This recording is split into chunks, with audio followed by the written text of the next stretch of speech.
مقبرے سے گزرنے والے سن، خیر ہم پر گزرنے والے سن، ہم بھی ایک دن زمین پہ چلتے تھے، باتوں باتوں میں ہم مچلتے تھے کہ اب ہم ہر گزرنے والے سے ترستے ہیں کہ کوئی بندہ خدا آ جائے، فاتحہ ہم پہ پڑھتا جائے.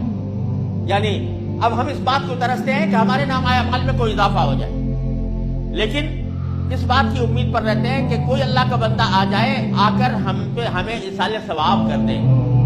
تو بندہ مرنے کے بعد اپنے نامۂ اعمال میں کوئی اضافہ نہیں کر سکتا، خود سے نہیں کر سکتا. لیکن سرکار دو عالم صلی اللہ علیہ وسلم فرماتے ہیں کہ 3 چیزیں ایسی ہیں کہ اگر انسان نے زندگی میں کر لی ہوں تو اس کی نیکیوں میں مسلسل اضافہ ہوتا رہتا ہے، ان کی وجہ سے اس کے ثواب میں اضافہ ہوتا رہتا ہے، اس کے اعمال میں اضافہ ہوتا رہتا ہے.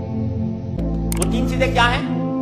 فرمایا ایک صدقۃ جاریہ، کوئی صدقہ جاریہ کسی نے کوئی اپنی زندگی میں چھوڑ کر گیا. دوسرا فرمایا علم ينتفع به، اگر کسی نے کوئی علم کی بات اپنی زندگی میں چھوڑ دی. تیسری بات جو فرمائی او ولد صالح يدعو له، کوئی آدمی ایسا نیک اولاد چھوڑ کر گیا کہ جو مرنے کے بعد بھی اس کے لیے دعا کرتی ہے.